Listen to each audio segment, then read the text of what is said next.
नमस्कार प्यारे दोस्तों, जय श्री कृष्णा। दोस्तों, मैं गिरधारी पालीवाल और मेरे YouTube चैनल के ऑनलाइन प्लेटफॉर्म पर एक बार फिर से आप सभी का हार्दिक स्वागत करता हूं।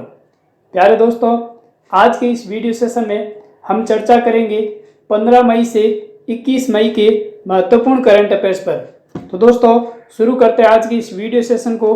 आज का मोटिवेशन जो आपको ऊर्जावान बना देगा, सुनिएगा दोस्तों, कि आप अपने आत्मविश्वास और प्रयास की ताकत पर अपना भाग्य लिख सकते हैं। अगर आप अपना भाग्य नहीं लिखते हैं तो आपकी परिस्थितियां आपका भाग्य निर्धारण करती है। बहुत ही अच्छी बात कही है दोस्तों कि आप अपना आत्मविश्वास और प्रयास की ताकत पर अपना भाग्य लिख सकते हैं। यदि आप अपना भाग्य नहीं लिख पाते हैं तो अपनी परिस्थितियां आपका भाग्य का निर्धारण करेगी। तो दोस्तों, शुरू करते हैं आज की इस क्लास को। सबसे पहला क्वेश्चन है आपकी स्क्रीन पर। क्वेश्चन कह रहा है कि श्रीलंका के नए प्रधानमंत्री कौन बने। बहुत ही अच्छा क्वेश्चन है। तो दोस्तों, श्रीलंका के नए प्रधानमंत्री किसे बनाया गया? रानिल विक्रमसिंघे को। ए ऑप्शन आपका सही हो जाएगा। दोस्तों, श्रीलंका में भारी राजनीतिक उथल पुथल के बीच रानिल विक्रमसिंघे को नए प्रधानमंत्री के रूप में चुना गया। 73 साल के रानिल, जो देश का सबसे अच्छा पॉलिटिकल एडमिनिस्ट्रेट और अमेरिका समर्थक माना जाता है। वे पहले भी 5 बार प्रधानमंत्री रह चुके हैं।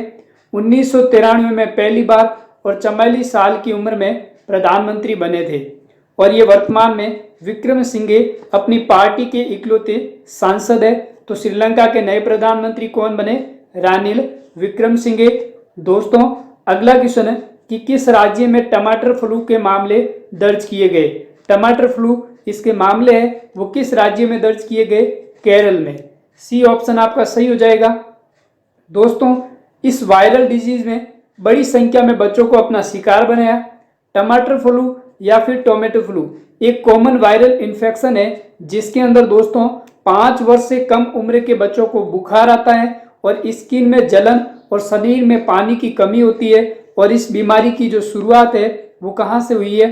तो दोस्तों, ये अभी इसका जो वायरल है वो कहाँ पर मिला है? आपके केरल के अंदर। और फिर दोस्तों बात करें, इसमें शरीर में टमाटर की तरह क्या होते हैं? चकत्ते बन जाते हैं। आप फोटो में देख सकते हैं, इस तरह के क्या बन जाते हैं? चकत्ते। और इसकी पहचान क्या है? शरीर में जलन होती है और पानी की कमी होती है और हल्का बुखार आता है। नेक्स्ट दोस्तों, अगला क्वेश्चन, हाल ही में विशेष बांग्ला अकादमी पुरस्कार किसे दिया गया? बहुत ही अच्छा क्वेश्चन है। विशेष बांग्ला अकादमी पुरस्कार है वो किसे दिया गया? ममता बनर्जी को। बी ऑप्शन सही हो जाएगा। दोस्तों, पश्चिम बंगाल की मुख्यमंत्री ममता बनर्जी, जिनको अतखे साहित्य खोज के रूप में बांग्ला अकादमी पुरस्कार मिला। इस वर्ष साहित्य अकादमी द्वारा शुरू किया गया यह पुरस्कार बनर्जी की पुस्तक कविता बिटान के लिए प्रदान किया गया। और साल 2020 में ममता बनर्जी की कविता बिटान को किताब को लॉन्च किया गया। तो ये पुरस्कार किसे दिया गया? पश्चिम बंगाल की मुख्यमंत्री ममता बनर्जी को। नेक्स्ट दोस्तों, अगला क्वेश्चन है, एयर इंडिया के एमडी और सीईओ के रूप में किसे नॉमिनेट किया गया? तो दोस्तों, एयर इंडिया के एमडी और सीईओ के रूप में कैम्पबेल विल्सन को नॉमिनेट किया गया। ए ऑप्शन है वो आपका क्या हो जाएगा? सही हो जाएगा। दोस्तों, टाटा सन्स ने कैम्पबेल विल्सन को अपनी एविएशन कंपनी एयर इंडिया का सीईओ और एमडी नियुक्त किया है। विल्सन दोस्तों सिंगापुर एयरलाइंस की सहायक कंपनी स्कूट के सीईओ है। विल्सन के पास 26 साल का अनुभव है और इससे पहले वे तुर्की के इल्कर आईसी ने एयर इंडिया के सीईओ बनने में मना कर दिया था। नेक्स्ट दोस्तों, अगला क्वेश्चन, चारा विजय योजना किस राज्य ने शुरू की? बहुत ही इंपॉर्टेंट क्वेश्चन है। चारा विजय योजना किस राज्य द्वारा शुरू की गई? तो आपका आंसर हो जाएगा हरियाणा राज्य सरकार द्वारा चारा विजय योजना शुरू की गई। दोस्तों, हरियाणा के कृषि मंत्री जयप्रकाश दयाल, कौन है कृषि मंत्री? जयप्रकाश दयाल। इनके द्वारा इस योजना को शुभारंभ किया गया और इस योजना में गौशालाओं के चारे देने वाले किसानों को 10,000 रुपये प्रति एकड़ 10 एकड़ तक की वित्तीय सहायता के रूप में ये राशि प्रदान की जाएगी। और इस योजना में दोस्तों राज्य के चारे की कमी और बढ़ते हुए आवारा मवेशियों को कवर करना होगा। और हरियाणा के मुख्यमंत्री कौन है? मनोहर लाल खट्टर और कृषि मंत्री जयप्रकाश दलाल द्वारा ये योजना शुरू की गई। नेक्स्ट दोस्तों, एप्पल कंपनी को पीछे छोड़कर कौन सी कंपनी दुनिया की सबसे मूल्यवान कंपनी बन गई? बहुत ही अच्छा क्वेश्चन है। एप्पल कंपनी को पीछे छोड़कर कौन सी जो कंपनी है वो दुनिया की सबसे मूल्यवान कंपनी बन गई? तो आपका आंसर हो जाएगा सऊदी अरामको। दोस्तों, बात करें एप्पल ने दुनिया में सबसे पहले मूल्यवान कंपनी का दर्जा पाया था और उसे अब उसने खो दिया। Saudi petro company Aramco. कौन सी कंपनी? अरामको ने एप्पल को पीछे पछाड़ दिया और अरामको का जो मार्केट कैपिटलाइजेशन है वो बढ़कर कितना हो गया? 2.42 लाख करोड़ हो गया और वही एप्पल का घटकर कितना हुआ? 2.37 लाख करोड़ के स्तर पर पहुंच गया। रूस यूक्रेन युद्ध के बाद दुनिया भर में तेल की कीमतों की कमी के कारण इसके अंदर तेल की कीमतों में तेज वृद्धि हुई है। नेक्स्ट दोस्तों, बात करें आज का इंपॉर्टेंट क्वेश्चन है, थॉमस कप 2022 किसने जीता? मोस्ट इंपॉर्टेंट क्वेश्चन है, एग्जाम में किसी न किसी एग्जाम में जरूर छपेगा। थॉमस कप 2022 का खिताब किसने जीता? भारत ने। ए ऑप्शन सही हो जाएगा। दोस्तों, भारतीय पुरुष बैडमिंटन टीम 73 साल के इतिहास में पहली बार इंडोनेशिया को हराकर थॉमस कप का खिताब है वो अपने नाम किया। भारत ने इंडोनेशिया टीम को कितने से हराया? 3-0 से हराया और इस टूर्नामेंट में दोस्तों पहली बार फाइनल खेल रहा था और 5 मुकाबलों की इस खिताबी जंग में भारत ने लगातार 3 जीत हासिल की और 2 सिंगल्स और 1 डबल्स इसके अंदर शामिल है। सिंगल्स में लक्ष्य सेन और किदाम्बी श्रीकांत ने जीत हासिल की और डबल्स में सात्विक और चिराग की जोड़ी ने जीत हासिल की। तो इस बार का जो थॉमस कप 2022 का खिताब किस टीम ने जीता? इंडिया ने। किसे हराकर? इंडोनेशिया को। कितने पॉइंट से? 3-0 से। नेक्स्ट दोस्तों, बात करें थॉमस कप की, तो थॉमस कप को आयोजित करने का विचार अंग्रेज बैडमिंटन खिलाड़ी सर जॉर्ज एलन थॉमस का था। इन्हीं के नाम पर इस कप का नाम रहा थॉमस कप। वर्ष 1900 के दशक की शुरुआत में एक बेहद सफल बैडमिंटन खिलाड़ी थे और इन्होंने फुटबॉल वर्ल्ड कप और टेनिस के डेविस कप की तर्ज पर बैडमिंटन में भी पुरुषों के लिए इस टूर्नामेंट के आयोजन करने की चाहत को अपनाया और पहली बार 1948-49 में यह टूर्नामेंट हुआ और इस थॉमस कप पहले 3 साल में होता था और 1982 के बाद अब हर 2 साल में इसका आयोजन किया जाता है। नेक्स्ट दोस्तों, अगला क्वेश्चन, त्रिपुरा के नए मुख्यमंत्री कौन बने? बहुत ही अच्छा क्वेश्चन है।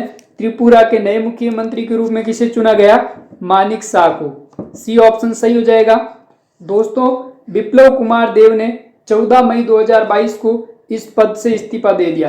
यानी त्रिपुरा के पहले मुख्यमंत्री कौन थे? विप्लव कुमार, और अब उनके स्थान पर कौन आ गए? मानिक शाह। विप्लव कुमार 2018 में त्रिपुरा के सीएम बने थे। माना जा रहा है कि राजनीति की कारणों के कारण इन्हें हटाया गया और विप्लव कुमार देव ने अपना इस्तीफा राज्यपाल सत्यदेव नारायण को दिया गया। इसका इस्तीफा राज्यपाल सत्यदेव नारायण को दिया जो त्रिपुरा के क्या है? राज्यपाल। नेक्स्ट दोस्तों, अगला क्वेश्चन, एंड्रयू साइमंड्स किस देश के क्रिकेटर थे जिनका हाल ही में निधन हो गया? तो दोस्तों ये खिलाड़ी किस देश के थे? ऑस्ट्रेलिया के। ए ऑप्शन सही हो जाएगा। दोस्तों, बात करें ऑस्ट्रेलिया के पूर्व क्रिकेटर एंड्रयू साइमंड्स जिनका हाल ही में निधन सड़क दुर्घटना के कारण हुआ और इन्होंने दोस्तों 2008 में स्पिनर हरभजन सिंह पर आरोप लगाया था और भारत और ऑस्ट्रेलिया के बीच खेले गए टेस्ट मैच में उन्होंने हरभजन सिंह ने इनको क्या बोला? मंकी बंदर कह के पुकारा, तो इन पर क्या लगा दिया? केस लगाया। इस साल ऑस्ट्रेलिया खिलाड़ी रोड मार्श और शेन वॉर्न का भी निधन हुआ है। इससे पहले किसका निधन हुआ? रोड मार्श और शेन वॉर्न, जो क्या थे? बहुत ही अच्छे स्पिनर गेंदबाज। शेन वॉर्न की थाईलैंड में फार्म हाउस पर हार्ट अटैक से मौत हुई और एंड्रयू साइमंड्स की किससे हुई? सड़क दुर्घटना से। नेक्स्ट दोस्तों, अगला क्वेश्चन है कि भारतीय उद्योग परिसंघ के नए अध्यक्ष के रूप में किसे चुना गया? तो दोस्तों आपका आंसर हो जाएगा संजीव बजाज को भारतीय उद्योग परिसंघ के नए अध्यक्ष के रूप में चुना गया। साथ ही साथ दोस्तों जितना हो सके वीडियो को ज़्यादा से ज़्यादा लाइक और शेयर करें। दोस्तों संजीव बजाज है वो 2022 से 23 के लिए भारतीय उद्योग परिसंघ के अध्यक्ष के रूप में चुने गए और उन्होंने टाटा स्टील के सीईओ टीवी नरेंद्रन की जगह ली। इससे पहले इस पद पर कौन कार्यरत थे? टीवी नरेंद्रन। भारतीय उद्योग परिसंघ CII इसकी स्थापना कब हुई? 1895 में और इसका मुख्यालय कहाँ पर है? नई दिल्ली में। नेक्स्ट दोस्तों, अगला क्वेश्चन, 14 मई 2022 को कौन सा दिवस मनाया जाता है? बहुत ही अच्छा क्वेश्चन है। 14 मई 2022 को प्रवासी पक्षी दिवस मनाया जाता है। डी ऑप्शन सही हो जाएगा। दोस्तों, विश्व प्रवासी पक्षी दिवस एक साल में 2 बार मनाया जाता है। एक तो आपके मई माह में मनाया जाता है, दूसरा अक्टूबर के दूसरे शनिवार के दिन यह विश्व प्रवासी पक्षी दिवस मनाया जाता है। 2022 में 14 मई और 8 अक्टूबर को मनाया जाएगा। और 2022 की विश्व प्रवासी दिवस की जो थीम है, जो इसका विषय है, वो क्या है? प्रकाश प्रदूषण, लाइट पॉल्यूशन पर केंद्रित है। और हर साल दुनिया भर में कृत्रिम प्रकाश कम से कम 2% बढ़ रहा है, जो पक्षियों की प्रजाति के लिए क्या है? बहुत ही हानिकारक है। तो विश्व प्रवासी पक्षी दिवस कब मनाया जाता है? 14 मई को। नेक्स्ट दोस्तों, बात करें विश्व प्रवासी पक्षी दिवस की शुरुआत की, 2006 से इसकी शुरुआत हुई और इसका उद्देश्य दुनिया भर में प्रवासी पक्षियों के बारे में जागरूकता को पैदा करना। प्रवासी पक्षियों से तात्पर्य उन पक्षियों से होता है दोस्तों, जो अपने क्षेत्र में होने वाले जलवायु परिवर्तन के कारण थोड़े समय के लिए किसी अन्य क्षेत्र में चले जाते हैं और अपने मूल क्षेत्र की जलवायु पुनः पूर्ववत होने पर वापस लौट आते हैं। उसे क्या कहा जाता है? प्रवासी पक्षी। उत्तरी एशिया में अत्यधिक ठंड पड़ने के कारण ये पक्षी अधिकतर भारत जैसे देशों में आकर प्रवास करते हैं और कुछ समय बाद वापस लौट जाते हैं। नेक्स्ट दोस्तों, अगला क्वेश्चन है कि खराब भोजन से बनी बिजली से संचालित देश का फर्स्ट इलेक्ट्रिक चार्जिंग स्टेशन कहां पर स्थापित हुआ? बहुत ही इंपॉर्टेंट क्वेश्चन है। खराब भोजन से जो बनी बिजली है उससे संचालित देश का फर्स्ट इलेक्ट्रिक चार्जिंग स्टेशन कहां पर स्थापित हुआ? तो दोस्तों, आपका आंसर हो जाएगा मुंबई के अंदर। दोस्तों, इसका उद्घाटन महाराष्ट्र के पर्यावरण मंत्री आदित्य ठाकरे ने किया और इस प्रोजेक्ट को बीएमसी और एरोकेयर क्लीन एनर्जी के सहयोग से स्थापित किया गया। किसके सहयोग से बनाया गया? बीएमसी और एरोकेयर क्लीन एनर्जी के सहयोग से।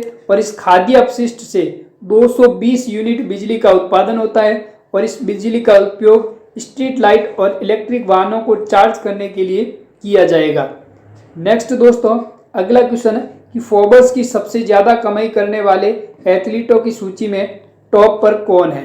बहुत ही अच्छा क्वेश्चन है। फोर्ब्स की सूची में सबसे टॉप पर जो एथलीटों की सूची है उसके अंदर ज्यादा कमाई करने के मामले में सबसे टॉप पर कौन है?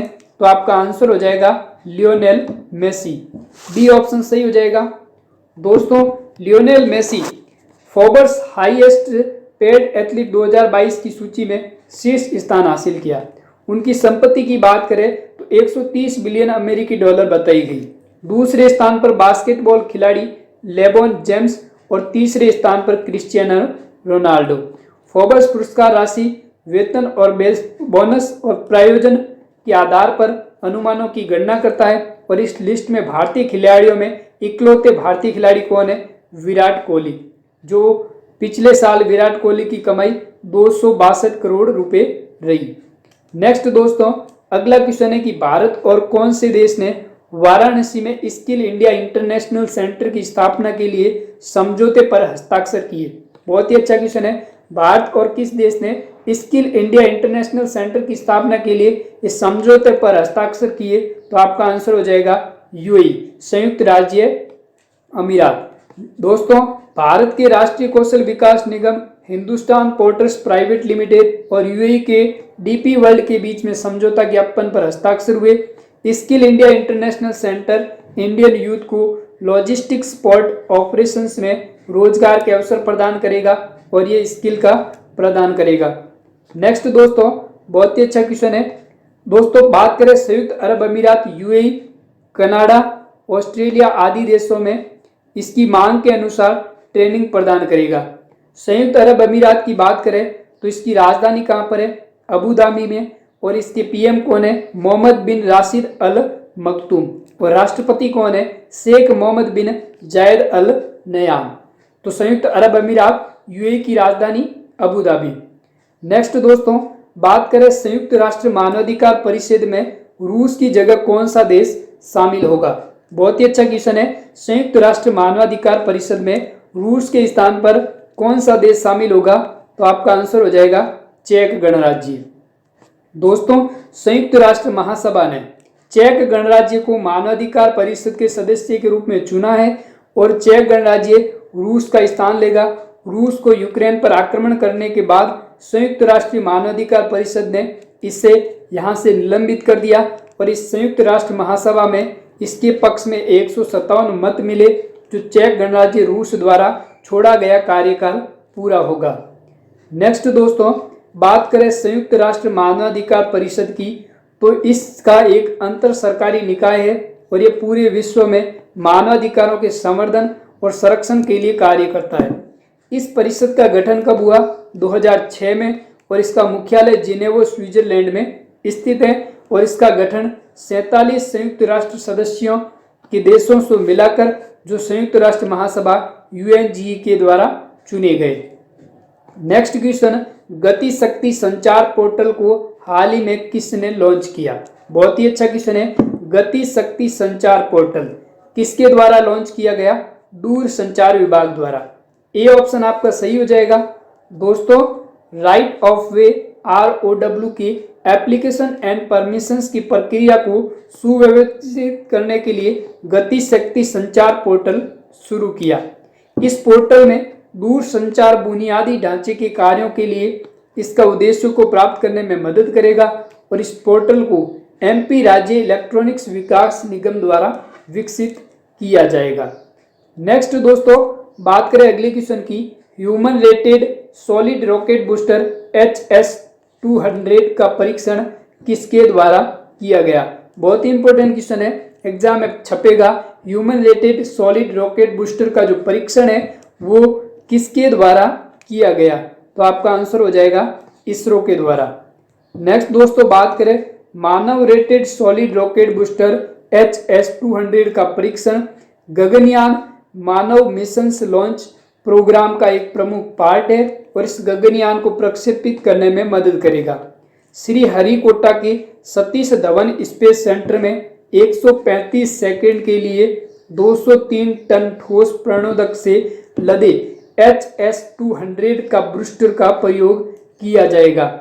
यह 20 मीटर लंबा और इसका व्यास कितना है? 3.2 मीटर। नेक्स्ट दोस्तों, HS-200 rocket booster GSLV Mk3 satellite launch vehicle के S-200 रॉकेट बूस्टर का ह्यूमन रेटेड वर्जन है। ये किसका वर्जन है? GSLV Mk3 satellite launch vehicle, इसके S-200 का जो वर्जन है और GSLV Mk3 जो ह्यूमन रेटेड वर्जन को HRLV कहा जाएगा। गगनयान अंतरिक्ष भेजे जाने वाला भारत का पहला मानव युक्त मिशन है।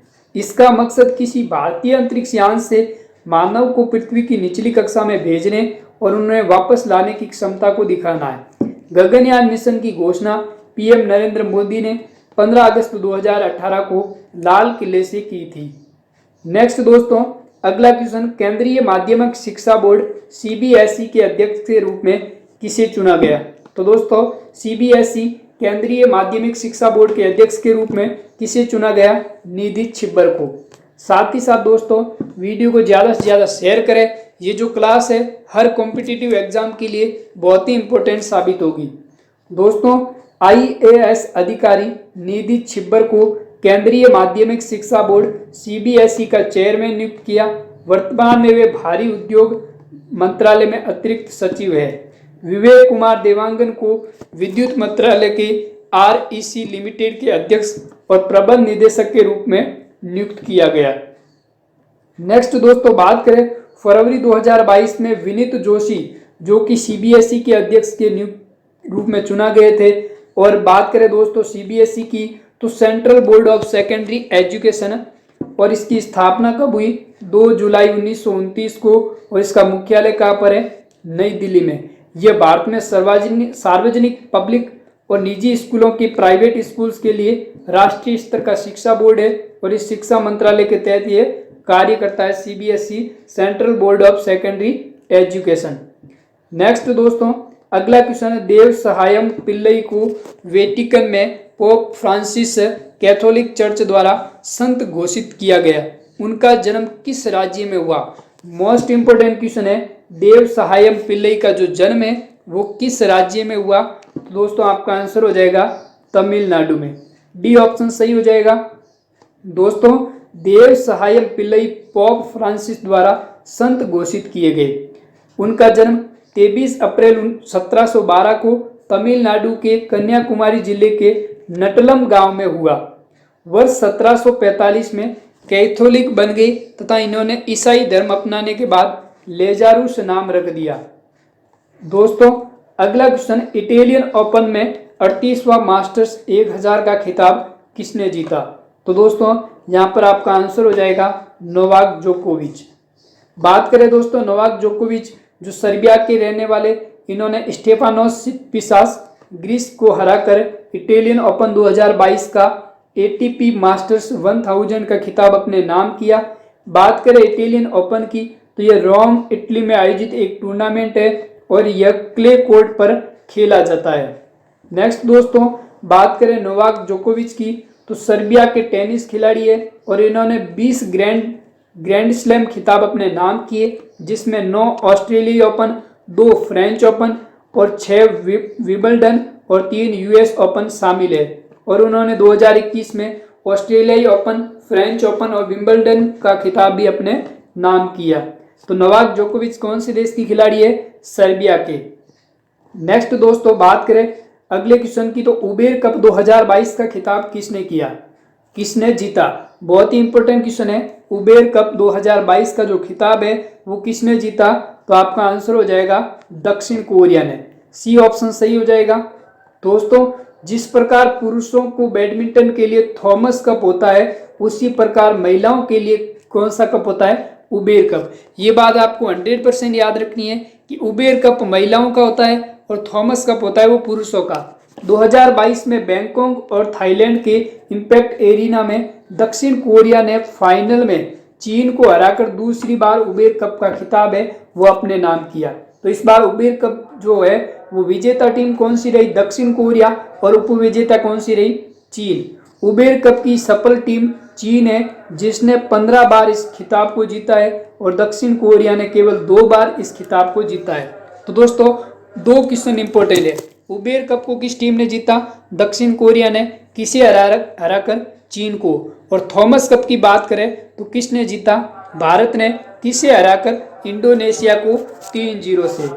नेक्स्ट दोस्तों अगला क्वेश्चन, केंटन कूल ने कौन सी बार माउंट एवरेस्ट पर चढ़ाई की? तो दोस्तों केंटन कूल है, इन्होंने कौन सी बार? 16वीं बार माउंट एवरेस्ट पर चढ़ाई की।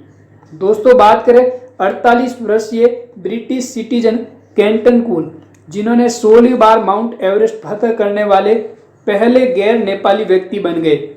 इससे पहले अमेरिका पर्वतारोही डेव हेल जो 15 बार माउंट एवरेस्ट को फतह कर चुके।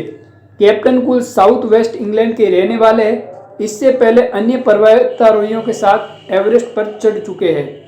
नेक्स्ट दोस्तों बात करें, हाल ही में कामी रीटा ने 52 साल की उम्र में 26वीं बार माउंट एवरेस्ट की चढ़ाई की। माउंट एवरेस्ट नेपाल में सागर माता के रूप में जाना जाता है और दुनिया की सबसे ऊंची चोटी है। यह कहाँ पर स्थित है? नेपाल में। और इसकी लंबाई कितनी है? 8,848.86 मीटर। दोस्तों 19वीं शताब्दी में इस पर्वत का नाम भारत के पूर्व महासर्वेक्षक जॉर्ज एवरेस्ट के नाम पर रखा गया। नेक्स्ट दोस्तों अगला क्वेश्चन, विश्व बैंक ने श्रेष्ठ परियोजना को लागू करने के लिए किस राज्य को 350 बिलियन अमेरिकी डॉलर की मंजूरी दी? तो किस राज्य को मंजूरी दी है? तो आपका आंसर हो जाएगा गुजरात को। दोस्तों वर्ल्ड बैंक ने Gujarat system reforms इंडिवर्स for transformed health achievement in Gujarat श्रेष्ठ जी के इम्प्लीमेंटेशंस के लिए गुजरात को USD 350 बिलियंस की मंजूरी दी। और बात करें दोस्तों, इस सरकार ने ग्रामीण और शहरी लोगों के लिए स्वास्थ्य सेवाओं का विस्तार करेगी और एपिडेमिक्स प्रिवेंशन सिस्टम को मंजूर देगी। नेक्स्ट दोस्तों, रक्षा मंत्रालय द्वारा लॉन्च किए गए सूरत और उदयगिरी क्या है? बहुत ही इंपॉर्टेंट क्वेश्चन है, 100% छपेगा। रक्षा मंत्रालय द्वारा लॉन्च किए गए सूरत और उदयगिरी ये क्या है? ये दोस्तों आपके है वारशिप, युद्ध पोत है। दोस्तों रक्षा मंत्री राजनाथ सिंह इन्होंने मुंबई में 2 मेड इन इंडिया वॉरशिप सूरत और उदयगिरी को शुभारंभ किया। ये पहली बार है जब 2 इंडिजिनस फॉर्म से निर्मित वॉरशिप्स को एक साथ लॉन्च किया गया। इन्हें Majhgaon dock ship builders limited Mumbai से लॉन्च किया गया। कहाँ से लॉन्च किया गया? Majhgaon dock ship builders limited से। नेक्स्ट दोस्तों बात करें सूरत P158 श्रेणी का चौथा गाइडेड मिसाइल डिस्ट्रॉयर है और उदयगिरी P17A श्रेणी का दूसरा स्टेल्थ वॉरशिप है। दोस्तों दोनों युद्धपोतों को नेपाल डिसीजन डायरेक्टरेट द्वारा इन हाउस डिजाइन किया गया और Majhgaon dock ship builders Mumbai में बनाया गया। INS सूरत का नाम गुजरात राज्य की वाणिज्यिक राजधानी के नाम पर रखा गया। बहुत इंपॉर्टेंट फैक्ट है। नेक्स्ट दोस्तों अगला question, order of the British empire award किसे मिला? बहुत ही अच्छा क्वेश्चन है। Order of British empire award, तो आपका आंसर हो जाएगा अजय पीरामल को। दोस्तों पीरामल समूह के अध्यक्ष अजय पीरामल को order of the British empire award से सम्मानित किया गया। उन्हें यूके इंडिया CEO फोरम के भारत 6 अध्यक्ष के रूप में यूके इंडिया बिजनेस रिलेशंस के लिए सेवाओं के रूप में यह अवार्ड मिला और पीरामल ने दोनों देशों के बीच मजबूत करने का प्रयास किया है रिलेशन। नेक्स्ट दोस्तों अगला क्वेश्चन, भारत सरकार के द्वारा किस परिषद के गठन की घोषणा की गई? तो दोस्तों भारत सरकार द्वारा कॉटन काउंसिल ऑफ इंडिया परिषद की घोषणा की गई। ये ऑप्शन आपका सही हो जाएगा।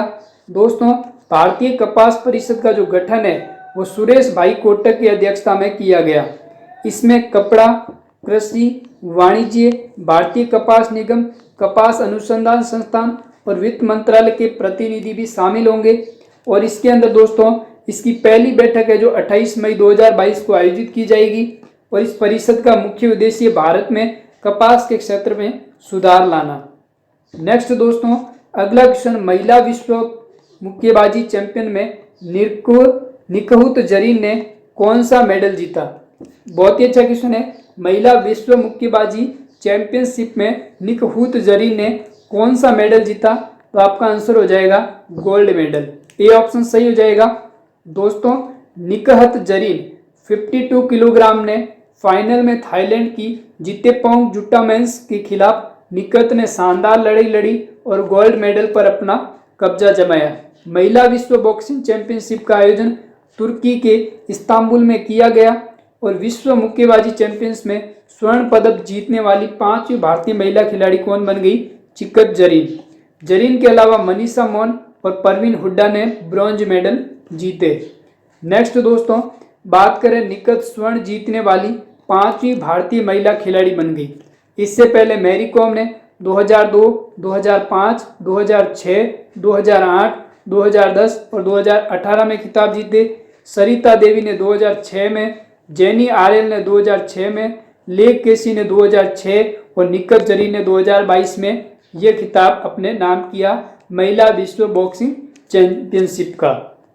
नेक्स्ट दोस्तों 12वीं हॉकी इंडियन सीनियर महिला राष्ट्रीय चैंपियनशिप 2022 का चैंपियन कौन सा राज्य रहा? बहुत ही अच्छा क्वेश्चन है। 12वीं हॉकी इंडिया सीनियर महिला राष्ट्रीय चैंपियनशिप 2022 का खिताब कौन से राज्य ने जीता? तो आपका आंसर हो जाएगा ओडिशा राज्य ने। दोस्तों ओडिशा ने कर्नाटक को 2-0 से हराकर पूर्णे बारला और आसिम कंचन बारला ने क्रमशः 34वें और 59वें मिनट में गोल करके झारखंड ने हरियाणा को हराकर तीसरा स्थान हासिल किया। और अप्रैल 2022 में 12वें senior mains national hockey championship को हरियाणा ने जीता। मेंस की बात करें तो किस टीम ने जीता? हरियाणा ने। और वुमेन्स की बात करें तो किसने जीता? ओडिशा ने। नेक्स्ट दोस्तों बात करें sports related current affairs, sports से संबंधित। सर्बिया के नोवाक जोकोविच जिन्होंने इटालियन ओपन 2022 का खिताब अपने नाम किया। दक्षिण कोरिया ने चीन को हराकर उबेर कप 2022 का खिताब जीता और भारत ने इंडोनेशिया को 3-0 से हराकर थॉमस कप का खिताब अपने नाम किया। तीरंदाजी एशिया कप 2022 स्टेज 2 में भारत ने 8 स्वर्ण समेत कुल 14 पदक जीते। मैड्रिड ओपन टाइटल 2022 को जर्मनी के अलेक्जेंडर ज्वेरेव ने जीता और मैक्स वेरस्टापन ने मियामी ग्रांड प्रिक्स 2022 का खिताब अपने नाम किया। ये इंपॉर्टेंट फैक्ट है, इनको छाप ले, एक बार इसका स्क्रीनशॉट ले ले। नेक्स्ट दोस्तों, अगला क्वेश्चन, हाल ही में किस शैक्षणिक संस्थान में पहली बार 5G कॉल का सफल परीक्षण किया गया? बहुत ही अच्छा क्वेश्चन है। 5G कॉल का जो सफल परीक्षण है वो IIT मद्रास में किया गया। दोस्तों, IIT मद्रास में 5G कॉल का जो सफल परीक्षण है वो किया गया। इसका केंद्रीय सूचना प्रौद्योगिकी और संचार मंत्री अश्विनी वैष्णव से इस संबंध में जानकारी दी और उन्होंने कहा कि नेटवर्क के सारा डिजाइन भारत में ही डेवलप किया जाएगा और इस दौरान केंद्रीय मंत्री ने 5G नेटवर्क पर वीडियो कॉल भी की। इसे IIT मद्रास के नेतृत्व में डेवलप किया गया, तो आपका ये ऑप्शन सही हो जाएगा। दोस्तों, नेक्स्ट क्वेश्चन, आज का आखिरी सवाल कि किस राज्य में पूरा पाषाणिक शैल चित्र स्थल की खोज की गई? बहुत ही अच्छा क्वेश्चन है। शैल चित्र स्थल की जो खोज है वो किस राज्य में हुई? तेलंगाना में। दोस्तों, तेलंगाना के यदोत्री भुवनागिरी जिले के कोसीपेटा में एक शैल चित्र स्थल की खोज हुई जो कम से कम 10,000 से 30,000 साल पुराने हैं। इस स्थल की खोज कोटा तेलंगाना चरिता मुंडम के सदस्यों ने की है और इस स्थल पर लाल गेरू में कई चित्र खोजे गए। शोधकर्ताओं ने 4 बाइसन, 2 आदमियों और घोड़े जैसे जानवर की पेंटिंग की भी पहचान की। तो दोस्तों, आज की इस वीडियो सेशन में वीकली जो करंट अफेयर्स है 15 मई से 21 मई के बीच का जो इम्पोर्टेंट करंट अफेयर्स जो हर एग्जाम में महत्वपूर्ण साबित होगा। तो दोस्तों, अगर वीडियो अच्छा लगा है तो ज़्यादा से ज़्यादा लाइक करें और शेयर करें और इस चैनल को जरूर सब्सक्राइब करें। धन्यवाद।